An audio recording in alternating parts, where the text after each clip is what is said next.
Okay. So you have a 7-year-old. So tell me all about your 7-year-old. Okay, so his name is Jorge. He goes by Coco. We call him Coco. Oh, cute. He's 7 years old. Right now he's at school. Um, but he has Jordan syndrome, Okay. which is a genetic mutation um in a gene, and then that causes developmental delay, epilepsy. Um, their their facial characteristics are like there for all of them. They're kind of like they have that characteristic that you can tell. Good tell. So Uh, there's like a look for yeah, this. they have like their head is a little bit bigger, the eyes are a little bit smaller, and then the forehead is a little bit bigger. Okay. Um, yeah, and he's very resilient. He is amazing. He's always happy. Yeah. But he was wrongly diagnosed when he was born. They just he started seizing when he was a newborn baby. Okay. So they took him away from me. He was 27 days in the NICU. From there, they thought he had cerebral palsy. Okay. They said that it was cerebral palsy. Yeah. And it wasn't until because he was seizing till he turned 1. After 1, it completely like it stopped. There was nothing. So he started seizing in the hospital right after you had him? Yeah. Was he born early or anything? No, he was full term. He was a full term baby, and when I was pregnant, they didn't say there was anything wrong. Like during the pregnancy, everything was normal. He was full term. The only concern my doctor had was he thought he was a little bit bigger. He thought he was gonna be weighing like 10, 11 pounds. So he wanted to do an emergency C-section, but the doctor told me, I feel like there's something wrong with your baby. So we need an emergency C-section. Really? And when he was born, his umbilical cord had wrapped twice around his neck. Oh, so what a blessing you didn't go into labor. Yeah, and I was trying to. I was trying to because the other two were normal, so like normal Yeah. birth. So I was trying to do the same, Sure. but then my husband was like, "No, you have to listen to the doctor. He's been doing this for a long time. You need Yeah. to listen, and we have to go." And I was like, oh, "Okay, Yeah. Well, good thing, right? So you have two other children. How old are your other children? 10 and 8." 10 and 8. And then, so Jorge is the youngest one. Yeah, he's a Coco. baby. He's the baby of the family. That's the perfect place for a kid who has more special needs. I think all the other kids love to play with him, I'm sure, and take care of him. Yeah, Yeah. they do. So you had basically a normal pregnancy and you had a C-section, but it was did you say 30, were you like 38 It weeks? was full term. It Oh, full was term, 40 weeks. So you're Yeah, just ready to I, go. I was like right on the date where they had given me my due date when Okay. when the doctor said like we have to go to the hospital. Yeah. It was right on the dot. Isn't it amazing those doctors who just make your life like you think about what your life would have been like if he hadn't, really paid attention. What a Yeah, blessing. I mean, I was so grateful with my doctor for a while. Well, I still am. Yeah. But I was like I couldn't believe it because he literally told me when he was born, he was like, if you would have tried to do like a regular birth, he would have like died. He would have choked himself trying to come out because it wrapped twice around his neck. Yeah. That's Yeah. well, my son Jackson, who you just met, he had it wrapped around his neck twice and he stopped breathing during delivery. Oh And my they goodness. they got him out and unwrapped it and he totally was fine, but that's not normal. Like usually when it's wrapped like that, there's really devastating consequences It for is. that. We were just, I mean, really it was lucky that the delivery went really fast. And so he didn't spend a lot of time not breathing, but yeah. Okay, so you get out of your C-section, everything seems normal. And then Yeah. And then, so then how did, he started seizing how soon? After, Right after, because I was in there and they took him out with his dad because they were doing the procedure on me after. yeah, So when I came out, he was like wrapped in his little blanket and I could see him go like that. And he would just kind of go like that, like very, very, very often. It was very close together. So the nurse came in at night and she was like, I have a feeling that your son is having seizures. I cannot confirm. I need to call the doctor. But if that's the case, I just want to let you know he's going to the NICU. And when the doctor came in and saw him, he was like, yeah, he's having seizures. And then they thought it was because he was so stressed out from birth and sure. being wrapped. They told me that usually sometimes it happens to some newborns that they seize like that for like a couple months after because they have a traumatic birth. Yeah, I hadn't Um, heard that. That's interesting. yeah, and it didn't go away after the 3 months. Um, Okay. So did you get to take him home or he went straight to the NICU and stayed? no, he stayed in the NICU for 27 days. Yeah. And tell me about that. How was your NICU experience trying to deal with the NICU and your other kids at home? Because you had a 1-year-old too, it sounds like. Yeah, I had a 1-year-old and a 3-year-old. Yeah, little guys. I am very blessed actually. I have a very supportive family. I always have. If it's not one person, it's another one. Helping me to take care of them. My parents are very, very involved with being my support system. Um, so I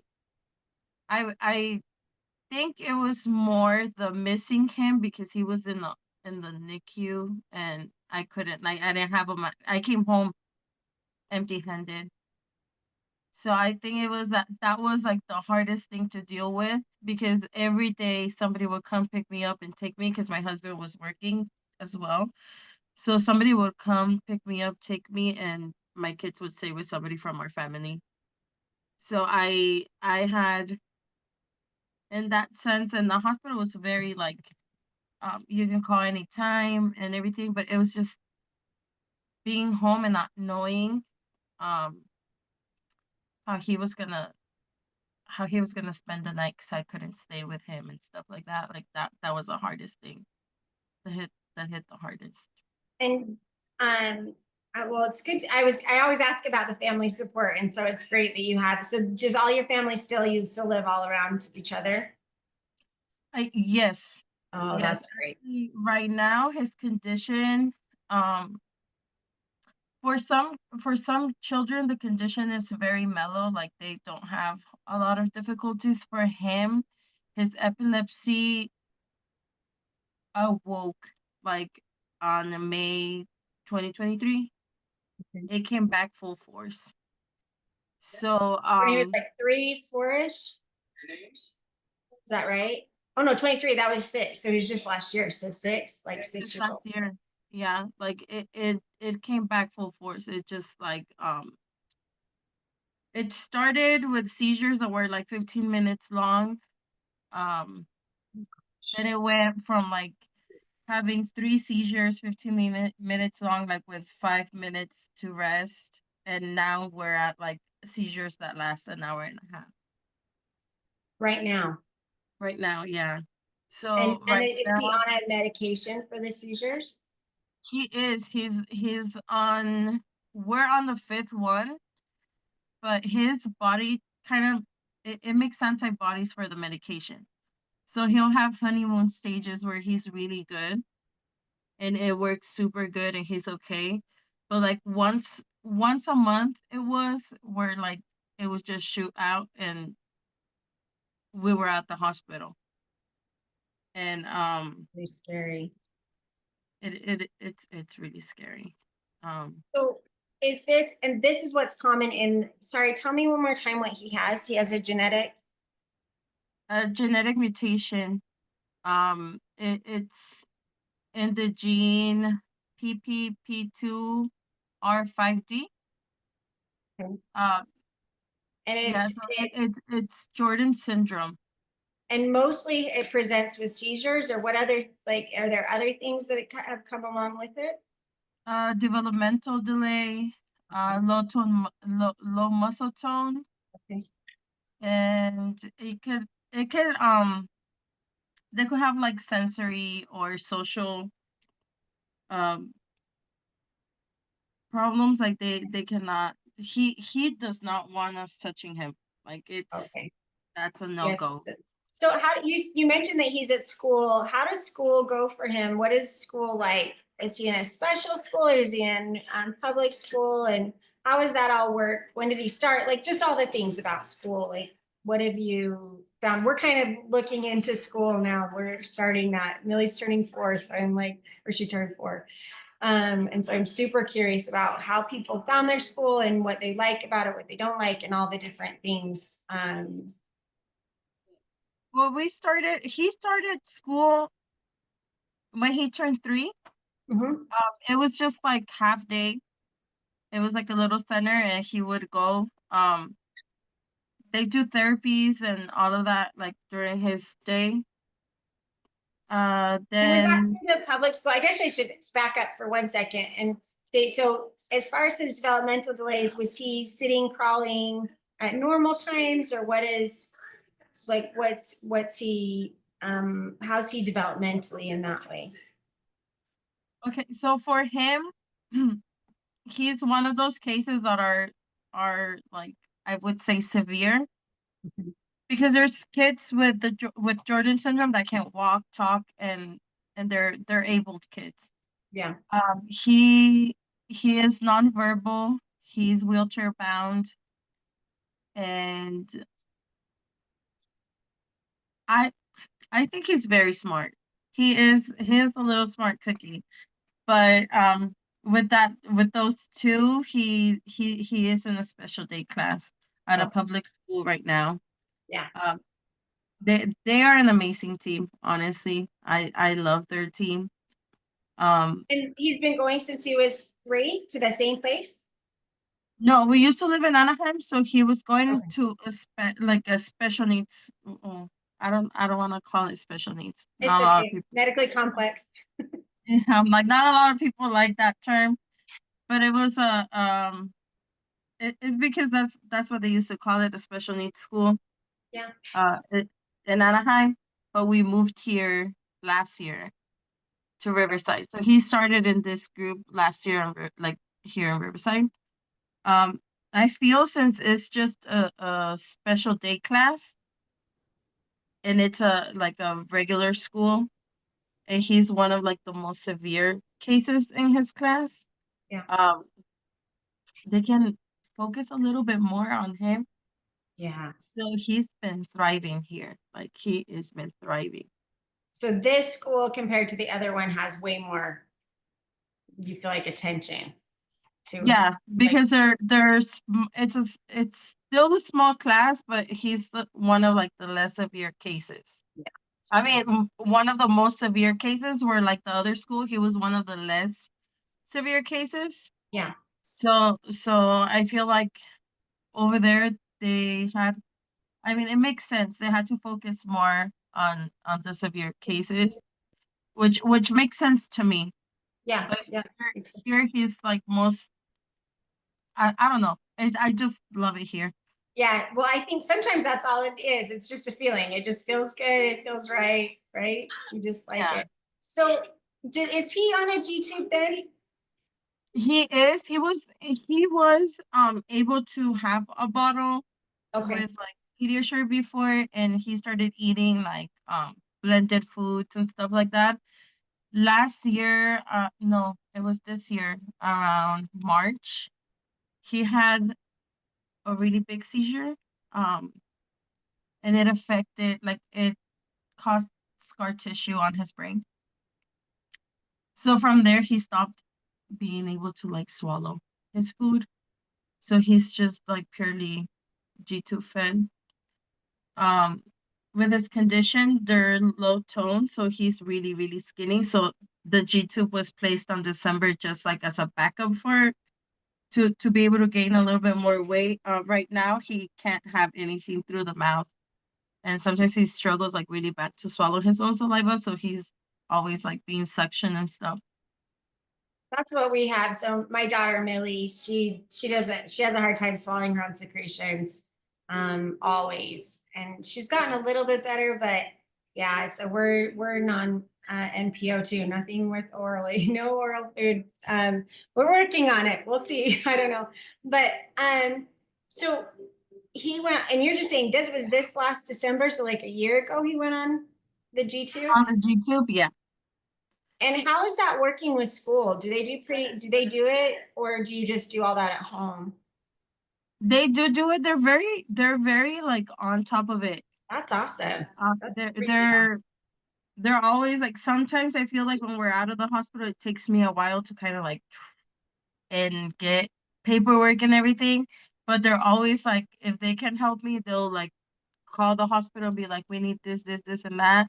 Because when Mhm. he comes back, we want to be ready. Like they're very on top of it. That's why I'm like, I love it here because they're so supportive. That's amazing. I think that I've like talked to a few people now and I'm interested in the school systems and how they work for, because that's really amazing. A lot of people have struggles finding schools that will do the G tube and all of that. So that's nice. So, Yeah. um, I mean, if you want to, I was kind of curious as to, so how many seizures has he had that have been that big? Amazing. Like that are big like that. And what do you do? Like an hour and a half. Yeah. I think this past 2 months, he's had them like every 2 to 3 weeks, and they're an hour and a half. I think it's been like a good 6, 7 months where they run for that long. Um, he has a rescue medication, Votoco, Yeah. so that's through the nose. We usually use that here at home when the paramedics come. I need to ask them to do Versed because we don't always get the same people to attend them when they come here. So I always ask to do Versed, but he does have like I need to get the letter though because here at the hospital that we go to, it's not a children's hospital, so they're kind of iffy whether he can handle some medications. But it's usually they have to use a lot of sedatives to be able to calm him down. So it's usually the Botoco and the the Versed, and then they have to do I forgot the name of the other one. I'm sorry, I forgot the name, but No, no, you're good. they have to do double dose of the other sedative that they use for him. Together. So, when is that happening at school or is it just at home? Is there something that like instigates it, or are you just caught off guard every single time? I kind of know when to expect it because he's very like on point on the timing during the month. It's always around the same dates. So I'm kind of like already expecting it, but not sure when it's just gonna happen. Yeah. He's never had one at school. It's always here when he's at home. I've noticed for him it's more when his brain is relaxed and calm Okay. than when it's working and being stimulated. I know for some kids like overstimulation trigger seizures. For him, I feel it's more when he's calm. Wow. I'm sitting here just thinking that has got to be like one of the most difficult things to manage. It I yeah, it is. It is. It's very scary. It's very scary. We know we know since we talked to the doctors and stuff when it started getting this bad, they did tell us that the and it's not for all the kids because I don't want to scare all moms that have kids with Jordan syndrome. Like no, like it's just his condition right now is not so controlled. And he got a VNS placement. I don't know if I mentioned that as well. No, you- He has a vagal nerve stimulator. Um, and they placed that this year. It's just not working properly right now because it's kind of like they have to just like medication, they have to do adjustments and stuff. He's not to where it helps him yet, but I know some people it may take 2 years to work properly. So I'm not my hopes are not so set on that right now. right. Um, but it's super scary right now. They did let us know that the possibilities of sudden death increased because they do come and they come very aggressive. Yeah. So it's kind of like it's so scary to like see him sleep for a while and just waiting to see if he's gonna come back and be able to breathe on his own and all of that. Like that, I feel like that's what's the wait is the hardest. Yeah.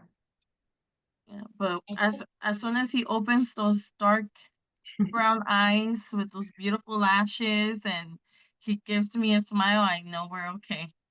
Yeah. Wow. I'm just kind of thinking through that. I think that you're kind of touching on something that I actually spoke to a friend of mine um, last night, and we kind of talked about a similar thing that there's that one of the hard parts of being a special needs mom or I don't know, you said you didn't like that term. I don't know another. No, no, I have no problem with it. I Oh, know okay. there's people that don't like that term. Oh, yeah. Um, Okay. Or you could say medically complex, child. Being a mom to a medically complex child is there is always kind of this weight hanging over you, as yeah, far as not knowing. Um, the last interview I did, she said something like, um, I want to make sure every night is really good because I don't know how many nights I have. And I think maybe to people who don't live it, they think that sounds really morbid. Like you're not expecting or wanting that outcome. That's not really the place where it is. It's just that in some way you have to prepare yourself. I don't know. Do they have a life expectancy for Jordan syndrome? Is there no, they don't. they don't. They don't. Like I said, there's people that Is it probably the have there's people that probably have it and severe they don't know. spectrum? Yeah. My my husband carries it Okay. because it is a genetic Right. mutation. My husband carries it, but he is okay. Yeah. He So it's he not doesn't something have that every yeah.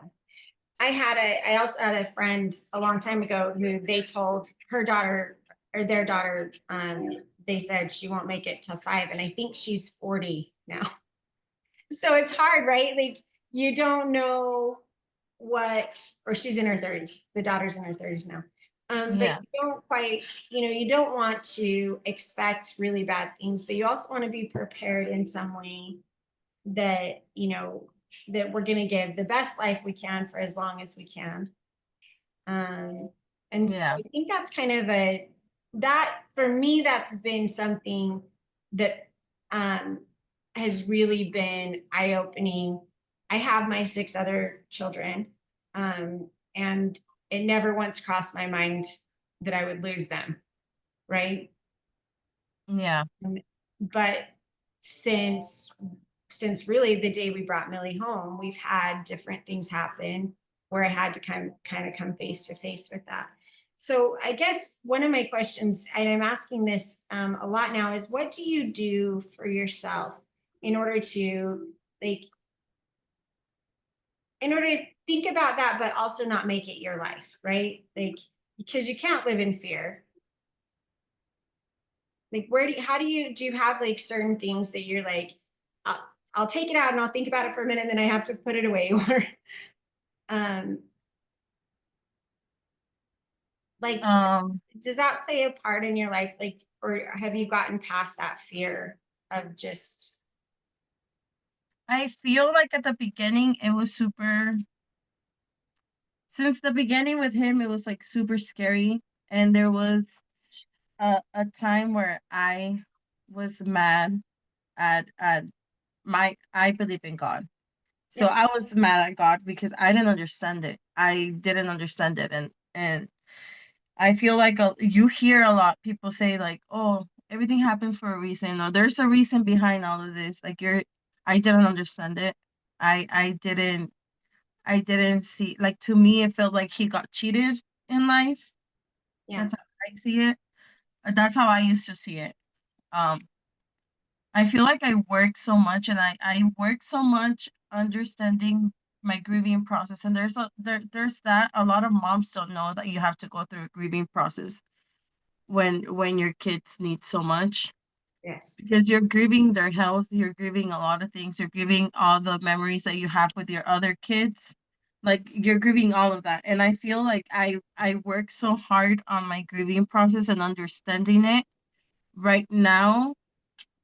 I connect with that. I connect with making every day the best day that you can because you don't know how many days you're gonna get. Yeah. We try everything that we can with him. We would go before, because right now it's a little bit more complicated. But we used to take him camping. We used to do all these activities with the kids and him. So we try to make it not make it so big. Although, like, every time I'm gonna do something, everybody's like, "Are you sure? Because what if something happens to him?" And I'm like, "If it happens, it was supposed to happen. I can't keep him in a glass box because then I'm cheating him off too. Yes. I'm gonna cheat him off. He's not gonna experience things with his siblings. Like we need to do all of this." But I think understanding and grieving made me kind of like, right now, it's gonna sound bad how I'm gonna say it because not a lot of people are gonna understand it, but to me right now, it got to a point where I was like, if you cannot give him like, if this is what you have for him, then if he's gonna go through so much, I can't even say it because a lot of people are not gonna understand it. But like, I know what you're saying. if I if this, understand. I think most moms, you don't have to say it. I think most I'm moms listening will understand what you're saying. That I'm like, it's I see him not that I suffering so want, much. yeah. I think that I've been there. I had, in fact, and maybe, and if you want to say more, you can, but I can kind of say something that happened in this last time that Millie swallowed her button. She's been doing that. And it's that, it's full. The balloon's full and she gets stuck in her throat.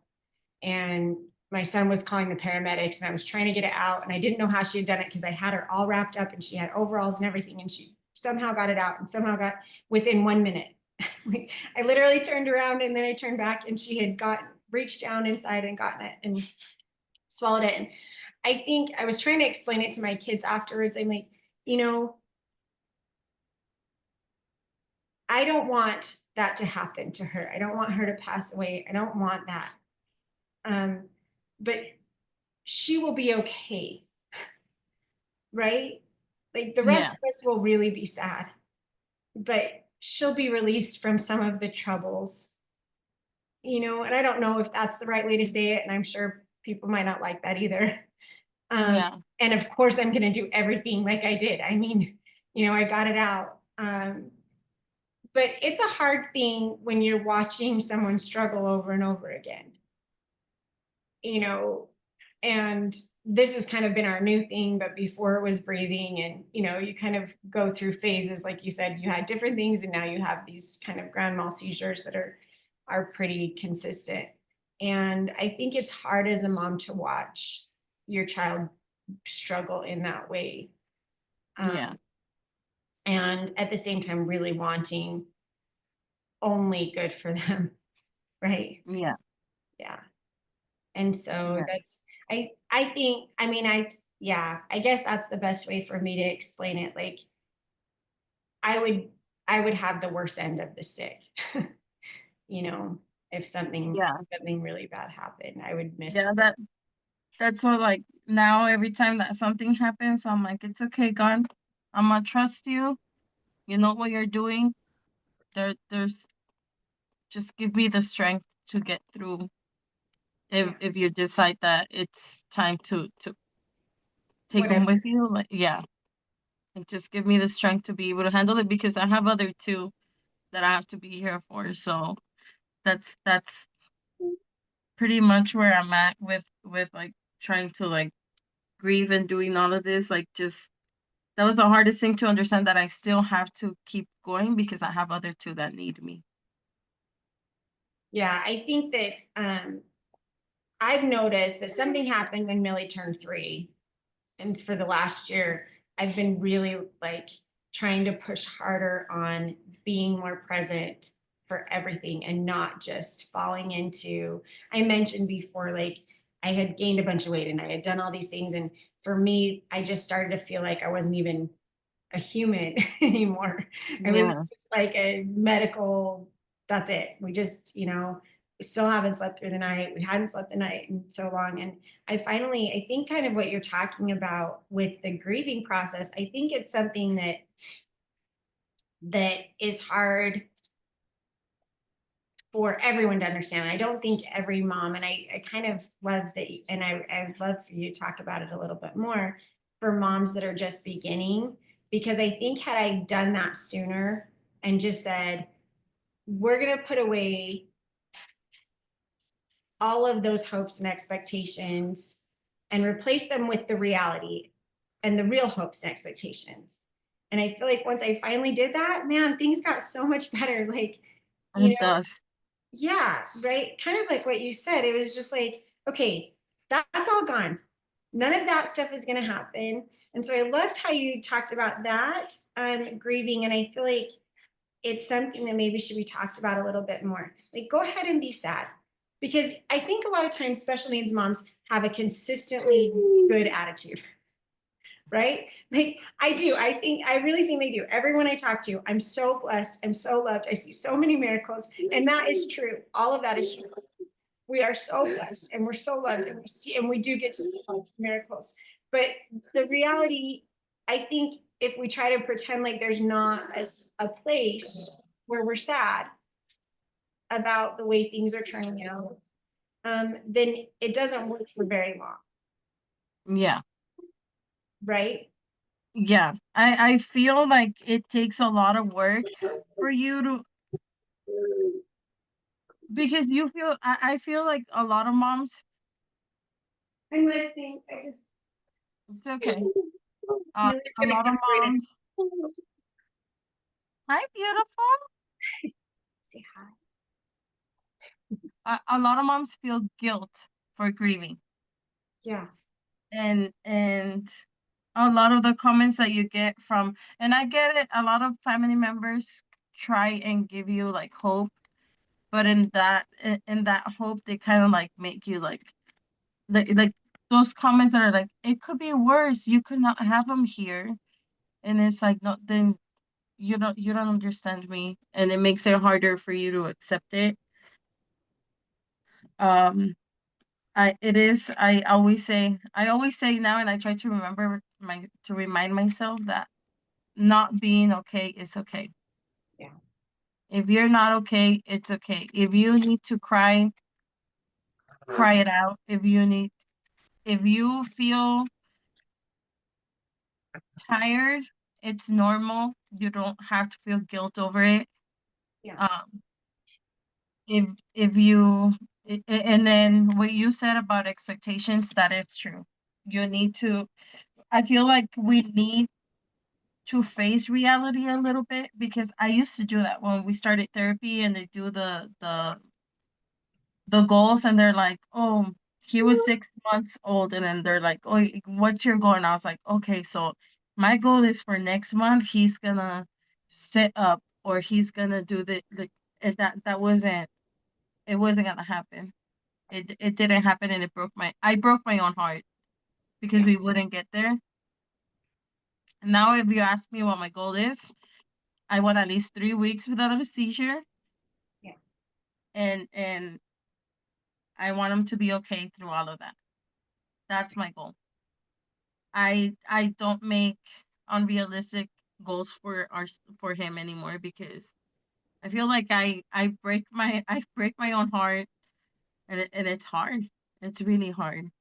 So I would if I could say anything to moms that are just starting their journey, try to start your grieving process as soon as possible. And not being okay is okay. And you don't have to worry about you don't have to protect anybody else.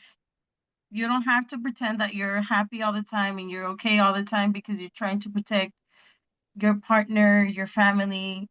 That's not your job. Your job is to be okay for your baby. That's it. Because I feel like as moms, as partners, as wives, as daughters, we always carry a little bit, like we try to carry a little bit more than what we can handle. Yeah. I don't protect anybody anymore. I stopped doing that because that's really really really hard. I I can't keep it in, like if they tell me how are you, I'm not doing good. And that I'm entitled to that. I'm entitled to not have good days and to not be happy and bubbly all the time. I think that's a really important thing because I I think that what happens, I just in my perspective of my own self, is that if I try to pretend to a feeling I don't have, like, how are you doing? Oh, I'm so great.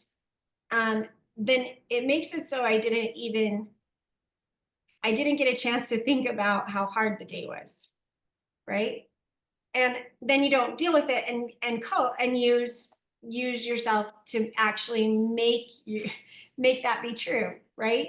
You just Yeah. like, because it's like anytime we're kind of dishonest with ourselves about what's really going on, then we don't deal with it. And that's why I liked when you were talking about the grieving, because I feel like you do need to, and I totally agree with you, that's one of the best things for moms to do, is to start it early. Like, take whatever your expectations were when you were pregnant or when you were in the NICU and just put them away. Like, really grieve that thing.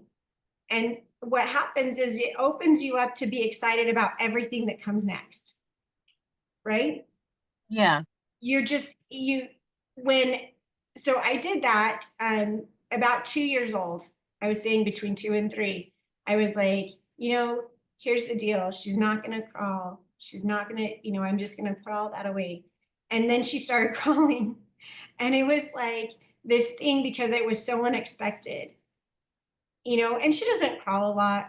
She'll do a few crawls here and there. But for me, there was no expectation of it happening. Of course, we're going to keep working and we're going to keep trying to get her muscles ready to do things, right? But when there's no expectation, then you really open yourself up to being okay and being excited about the milestones instead Yeah. of saying she's crawling, but she's 3, right? Like, Yeah. instead of that, you are like, I never thought I'd see this.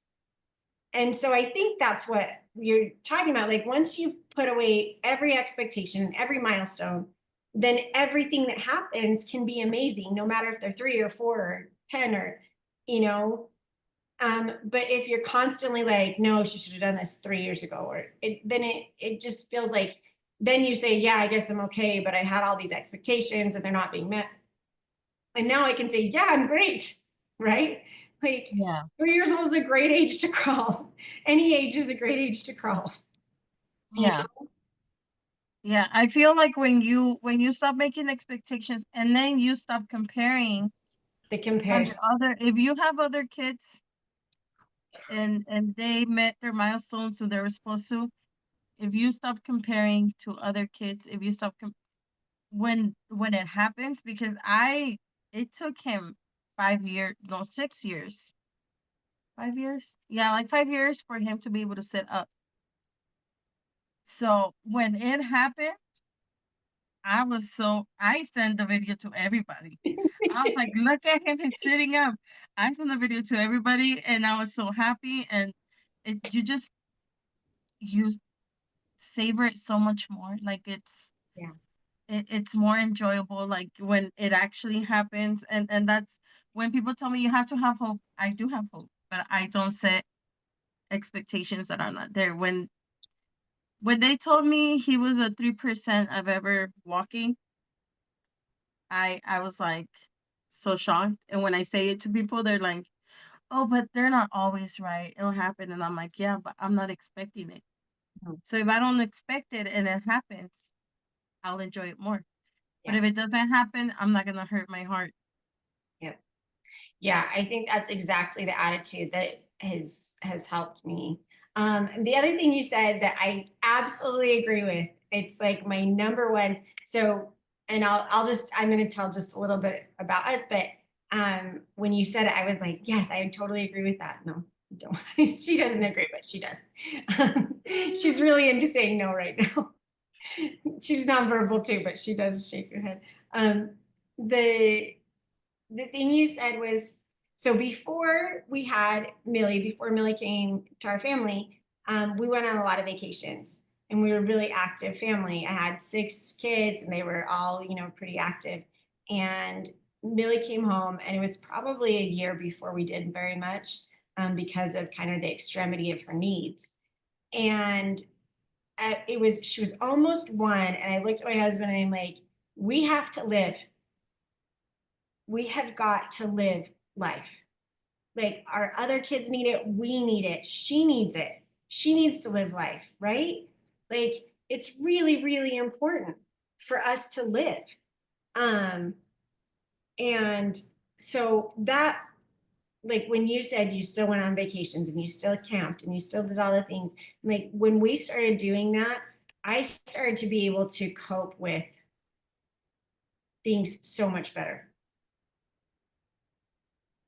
because it was like we're not just trying to survive, we're living, we're having a great time. And there is in the back of your mind always going to be, like the first time we took her on the airplane and we had to get a special compressor for her oxygen, and it was like probably like every mom, I ran through every terrible thing that could happen on that airplane. And we went from like Reno to Las Vegas. So it was like the smallest little airplane flight I could find, right? Um, but I remember thinking like all these things, bad things could happen, but we have to do it. And I was so glad. It was the best thing we ever did the first time that we like made it happen. I had tons of planning and it was so hard, but I just loved when you said that, like, just do it. Bad things can Mhm. happen in your living room. They can Yeah, also happen on the plane. They can happen camping. yeah. I try to keep that mindset, and I know I scare a lot of my family members. And like I said, they are all amazing. All my family is so supportive, they're always like so involved. And I feel like I scare them a little bit because sometimes I'm like, oh, we're gonna go camping, and they're like, but what if this happens? What if that happens? What if? And I'm like, look, I already searched it up. We go camping to Sequoia. There's a hospital that's 15 minutes away. The smallest town is right there. So it takes him a while to come out of it anyways. As long as I'm watching his oxygen, we're gonna be okay. We're gonna get there on time. They're gonna help him, and then we can get air flown to wherever we're going. But I'm always like, before we go, I'm always checking because it is true. I'm always thinking like, what if this happens? But then you scare yourself. Yeah. Then you scare yourself, and then you end up not living. And I feel like the other kids start feeling it too, because we were not able to camp this year just because he stopped swallowing and all of this. And then um my husband, like I talked to my husband and we're like, maybe we sit this year off. But I mean, if we continue this path and we're okay, next year we're gonna go camping. Yeah, you Well, should. Does yeah. your section, my section machine has a car adapter. Does yours have a car adapter? It does. Okay, yeah, It see, I'm does. like, that's, I think that it's really important that, and maybe, family members or people, they don't see that. You're like, no, no, we're going, but I'm way prepared. Like, Yeah. I'm not just going, I'm not like Yeah. getting in the car and going, right? Like, we're going to do these things, but I've prepared this, and this, and I've, like, we went to Florida this summer and man, the preparation was epic. Yeah. I You know, mean, I think that people, the other thing is I was thinking like there are some things that people don't know. Like if it's medical equipment in a bag, it can be overweight. Like if you're taking a bag on the plane, it doesn't matter. They'll get rid of the weight limit if it's medical equipment. So you don't have to worry about like taking all the things you need with you. yeah. Yeah. So, anyway, I just love that. I love that. And I hope you go camping. I'm rooting for it. You'll have to post that I'm you went camping. hoping, and if not before that, I want to go at least on a road trip to visit some family members. So I'm hoping we get to do that. If it's not until next year, maybe before December for the Yeah. holidays or something, we get to drive down somewhere because my kids are so used to that, and we didn't do it this year. Yeah. So Well, I hope you get to do it. I'm rooting for you. You'll have to post it on there. Tell us we went on our road trip or we went camping. yes, So as far as like where you're at right now, it seems like we talked about where you're at right now, but between I know you want to say something? Between when he came home and like 6 years old, you didn't have as many seizures. And what was that like? Have you always had like PT and OT and speech, or what therapies have you been in? And I don't know, just kind of a yeah. Well, from 1 till 5, he was always like in the school. So they do PTOT at school. okay. Um, they they do speech and feeding therapy. They used to do it at school. Mhm. Um, I went blank for a little bit. That's okay. That's great. You're so like that's amazing. You have a really good school system. I do. I do. Right now he's not able because we were gonna start therapy outside Yeah. before he stopped um eating and stuff, like being able to like swallow. We were gonna start therapies outside as well, but they kind of want to wait and see how it goes because they told me it doesn't really make sense to make them stress out over feeding therapy and all these therapies if another seizure is gonna come and he's gonna stop doing things because it has happened where like he forgets how to sit up, Yeah. he forgets how to say certain words, so we kind of just have to repeat till he gets it again. Um, but it right now it's kind of like on hold. He only gets PT and OT at school, but he qualified for PT and OT and feeding therapy outside. It's just right now it's just kind of on hold until the epilepsy is a little bit controlled. Yeah.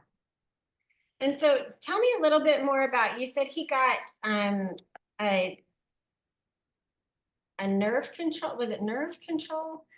Tell me a little bit more about that place. So Vagal nerve yeah, vagal nerve stimulator. stimulator. Okay. Yeah. I don't know So anything about that. so it's a little battery that they place. Um, is it on the left side? They placed. He has a little scar here because that's Okay. where they wrap it on the nerve, and it goes in its chest right here. Um, so the vagal nerve stimulator, every time that it senses like an abnormality in the brain, it'll automatically shoot electricity, like kind of like a little booster on the brain to Yeah. try and control it. And then it also has a magnet. The magnet you swipe it, like if he's seizing like a big seizure, you put it on top of it for a little bit, then take it off, and it's supposed to like stimulate your brain to where like it stops it.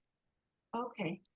It has it has a lot of good um feedback, a lot of people that it's worked on. Of course, like I said, everything, and because I feel like my family was kind of like so hopeful that that was it, that that was done, that that was going to be like the cure to his epilepsy. Um, it's like I said, it not everything works like it does Right. for other people. There's a lot of good stories. I'm hoping that at the end of it, if it takes 2 years, we're one of those good stories. Right now, I'm not all set for that to be like the thing that helps him at this moment, but it is it's amazing to me how all these things are coming out and it helps so much. And then there's people that are completely out of medication and it controls their seizures. That's amazing. Yeah. I think every time I hear something like this, that's why I love to hear about them, all these different things. And also I think it's good to have other moms who might not know about it, right? To hear about it and ask their doctors and things. But um I I'm just so amazed at the medical advances, even just Yeah. from Millie to then my 22-year-old, like what the difference is in what they had available or what they have available. And I mean, it's always a mixed bag, right? Sometimes you're like, why do they have all this stuff? But for sure, most of our babies, if not all of them, are here because of something amazing that's come along medically, right? Yeah. Um, and so while it's kind of hard, but that's the coolest thing. I'm gonna go look it up so I can see Yeah. that's really cool. And I hope they get it right so that it'll work for him. But Yeah. I think even at this point, right, even if you can get some feedback for them and they can change some things around, that's like the best thing, right? Is that Yes. there's more options. Sorry, she's so funny. Um, yeah, I love that. There was something else, and I was just missing. Was there anything else that you had wanted to talk about with your son that we didn't get to? No, I think Oh, maybe a little bit about how your other kids do with him. I told my daughter that I was gonna do this with you. Uh-huh. And she was like, "Are you gonna tell them how good I am with my brother and Oh, how Aiden is always playing with?" But she was like, and how old is she? She's your she's my 8-year old, but 8-year-old. she's like a mini mom. Yeah, of She's a course. mini mom. Right. And then my son is 10, which he thinks he's 13. Yeah. Oh, He's of just 10. course. Right. Yeah. Um, but they are amazing. I feel like for my son, it was a little bit harder because he would ask me, "Can I have a normal brother?" Yeah. um it kind of hit him differently because I feel like he had expectations like he was gonna have a brother and they were gonna play together and it's but it wasn't like that. Now I feel like he's more accepting of the condition, so he'll literally go in his playpen because I bought a big playpen for the mattress, so he'll go in his playpen and he'll watch his phone with him, and Oh, then I can hear them because I always tell everybody, like, to me, my son is very playful. Coco is very playful. My oldest son is Aiden. Aiden's a little grouch. So sometimes the baby starts kicking the phone. So he's off the phone and paying attention to him. And then the other one gets mad. And then this one will go like, ha, ha. And then the other one will be like, shut up. oh, And cute. they just the little fights because I wasn't expecting to see that. The Yeah. little fights I enjoy so much. I love it when I'm in the kitchen and I can hear them. but they're so gentle with him. They're very good. My daughter's a little mom. She What's your daughter's name?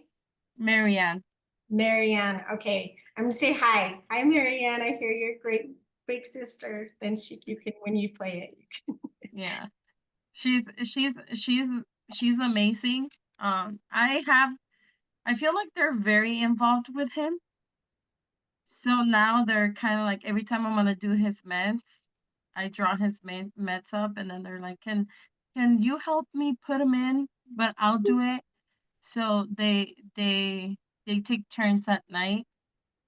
Um, she'll do it one night, he'll do it one night, but they know how to do things for him, which totally shocked me. And I talked to them and I was like, look, you guys can learn if you want to, but I don't want you to think that's your responsibility Yeah. because you guys are kids. And but I feel like they just take it like as bonding time with him. I Um, think I was listening to so all the moms I've talked to, that's consistent.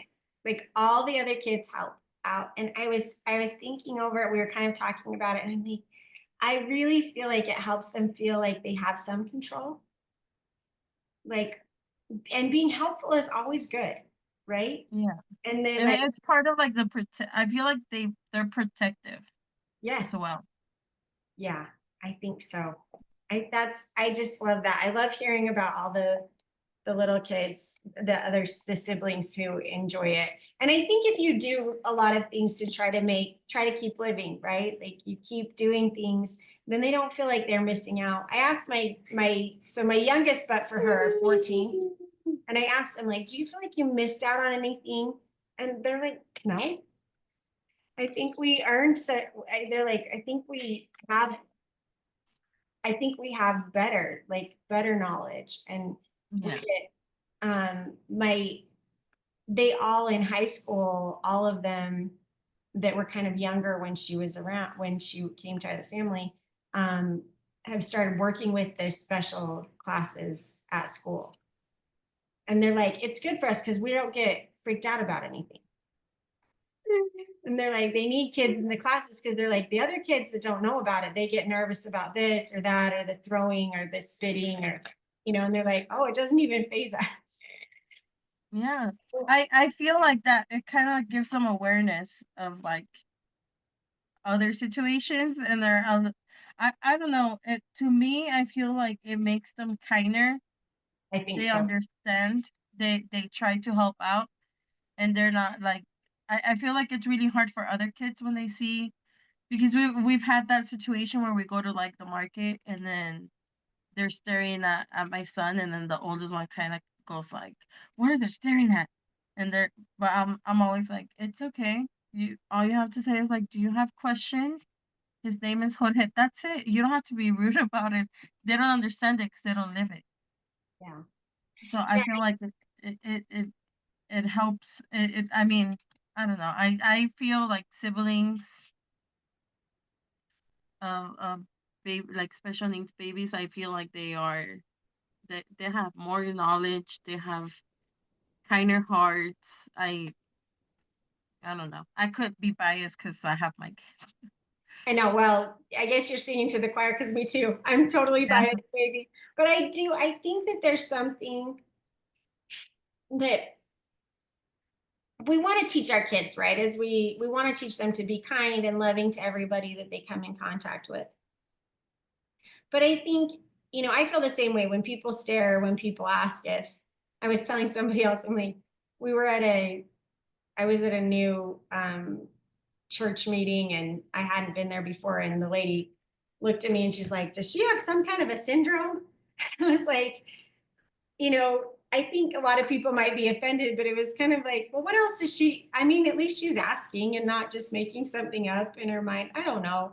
It doesn't really bother me. I think that, um, but as moms, we can't really teach our kids things they've never experienced, right? Like you can say a million times, like, be nice to everybody. And then they go out and they're just so unused to something.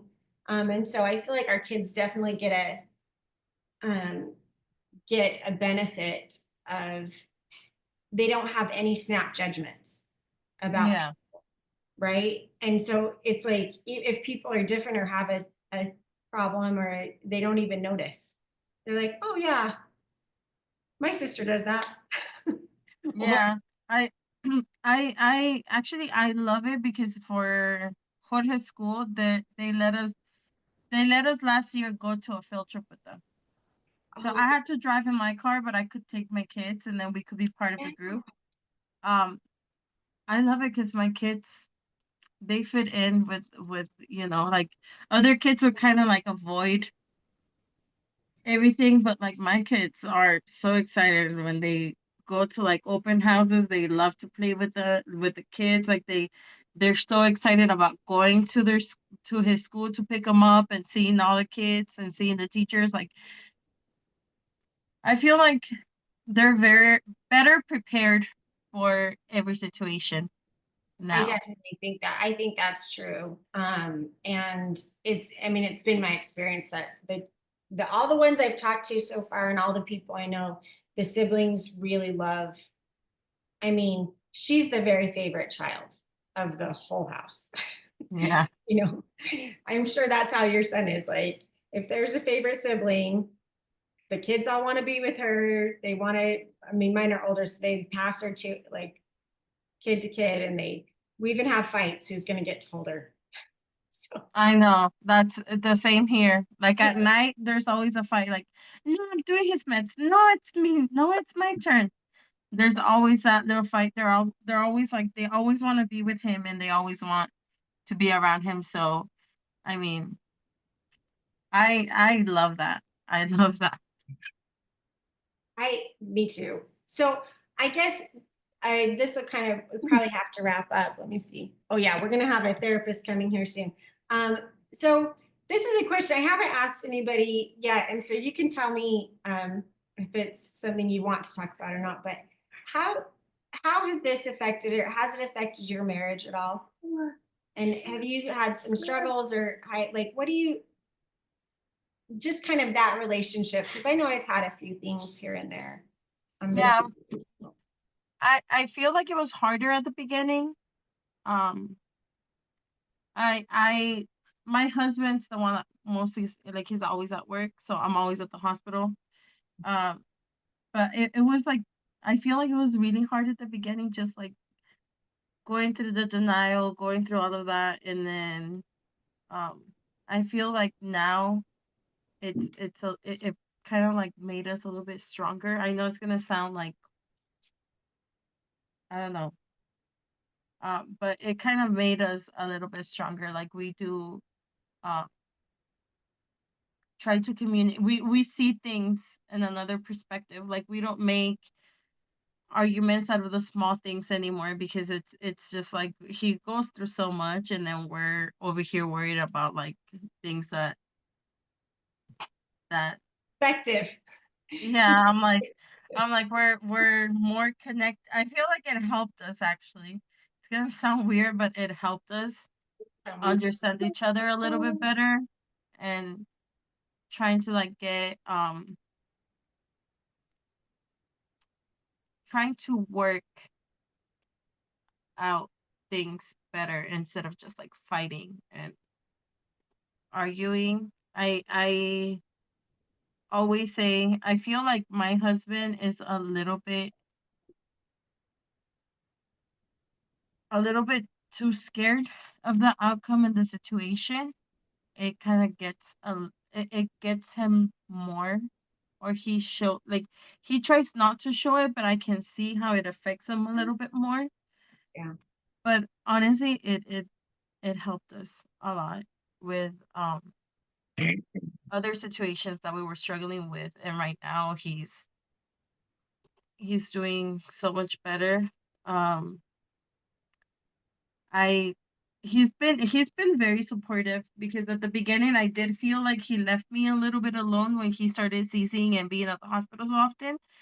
I didn't feel like he was all there or all on board. Now, if something happens, his sister's like the support system for us too because she lives like right here. So she'll come pick up the kids and he goes with me to the hospital. So it just it feels better when you do it together than when you're doing it alone.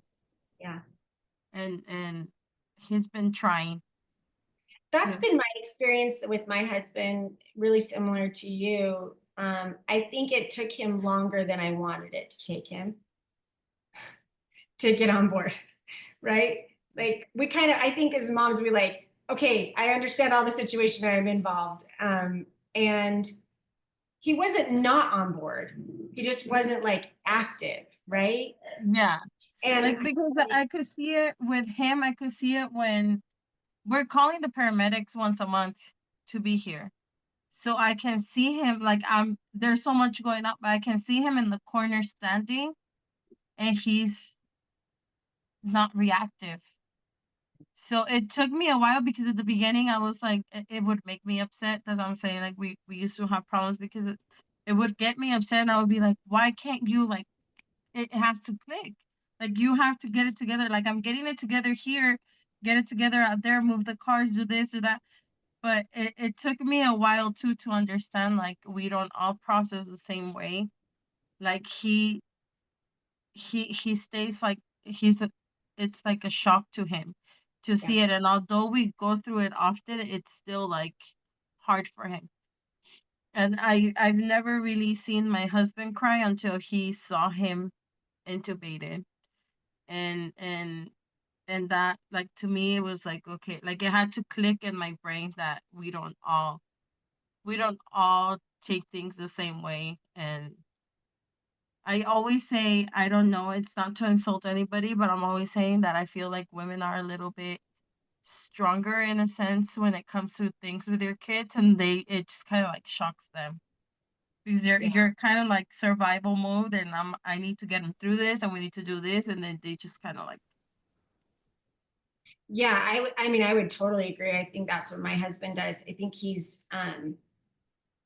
I think women have a different capacity to deal with that kind of trauma, like yeah, fast acting. And I think that if for my husband, at least, and my husband sounds kind of similar to yours, he is working all the time and he's kind of the protector. And when he feels like he's not in control of the outcome, I think it's really hard for him. And he kind of does that same thing. Like he kind of withdraws when I need him to, you know, participate. And it's taken 4 years, probably 3.5. But he started really like he wouldn't touch her button. And she's had it since we brought her home.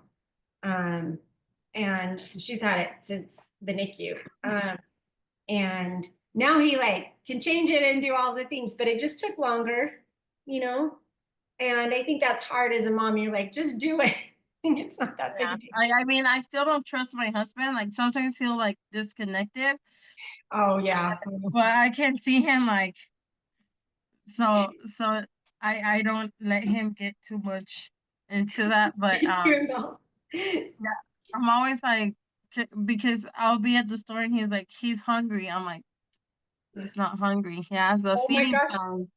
That cracks me up. My husband does that all the time. He's like, I know she's starving. And I'm like, no, she's not. She's on a set. Like Yeah, I'm like, because he'll call me. He literally will call me and be like, "Yeah, Coco's hungry," and I'm like, "He doesn't feed. He does overnight feeds. Like, what are you talking about? He's hungry." he told me last night, I will just kind of we're gonna end because I'm sure my therapist is on the way. But my husband told me last night, let's just give her a little bit of food. Just like one syringe. And I'm like, why would we do that? Like, are you hungry? Do you need to eat? Yeah, But it's kind of, I mean, it is, I think that for like you guys, we kind of, it was rough for a minute. Like, and I don't mean rough like things were really bad, but where I just kind of felt alone. I think you said that. And I think that I kind of wonder, I'm going to leave this as a question that I ask more people because I kind of wonder if that's a consistent theme. If you start to feel alone. Um, and not that my husband's amazing. I have a great husband. He's an amazing father. And I was kind of surprised by it, like that I felt so alone um, yeah, in her care. And I think once I kind of, it's almost the same thing we were talking about before, the expectation. Like I can't expect him to be me. yeah, Just exactly what you're talking about. Like everybody processes things differently. And as long as they're not doing anything negative, right? Obviously that's not the right thing, but the, it's just like working with what it, and I think that's good. I wish I could go back and tell myself like he's gonna come around. Just give Yeah. him more time. Like, continue to not make it a problem and invite him to try things, Um, and so I love that. It's funny because you said like you're doing all this stuff and you wish your husband was like moving the cars and he was standing there. And I'm like, I think I can, and I bet lots of women listening to this can totally see that. Like, Yeah. we all have that picture in our head. Like, I remember that moment where you're like, come on, man. Yeah, I'm like, move it. Yeah. I I I don't know. I feel like it takes a village to move everything for our babies, but I feel like we're getting there. Um, and we've been 7 years in, so yours came around faster than mine did. He did. Yeah, he did. Well, I mean, we had a lot of kids first, so he had to. I was like, come around. Right. I think what happened is our kids started moving out of the house. So we have 3 adults. And I think he kind of was like, oh, they're going to move out. Yeah, we're gonna be alone. Yeah. Oh, man, this was just wonderful to talk to you and tell all your kids hi from me and your husband. And you guys are doing an amazing job. It's Thank you so much. so nice to hear your story. And I really appreciate you sharing. I know this helps people. I love I to hear other people's stories. I think so too. When your son came on, when you disconnected for a little bit, I was telling him that I think it's amazing.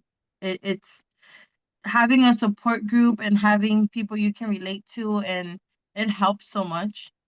It helps you understand, it helps you cope, it helps you everything. So when you reached out to me and you're like, I have this group, and I was like, I'm on it. I'll do it right now. That's So I because it just I was so nervous. I have to tell you, I was so nervous about all of this. And I was telling my son, I'm like, we need to do this, but I'm super nervous. And I'm like, I didn't even have a social media presence. I didn't even have TikTok. I didn't even have all these things. And I'm like, but I want to help people because I don't have a strong, my kids are a really good support system, but I don't have anybody else. I don't live yeah. in near anyone else. And I really struggled with that. Um, and if I had had something like this and now I have it, and like, I love getting on the lives and people talking, and I just love to hear everybody's stories. We may not all have the exact same thing, but we all have a lot in common, Yeah, a lot more than anyone else I know.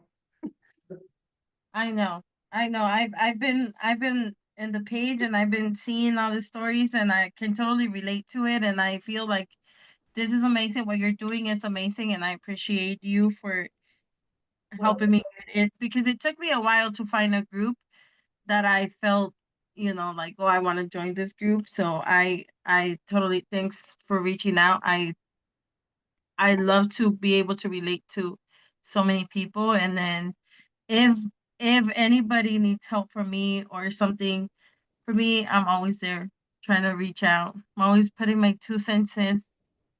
it's perfect. That is exactly, in fact, that's what I like the most about this group is we I got it together and then everybody's like doing it. And I'm just amazed. I'm amazed by all the moms. Every story I hear, I'm so impressed with you and your endurance and your attitude.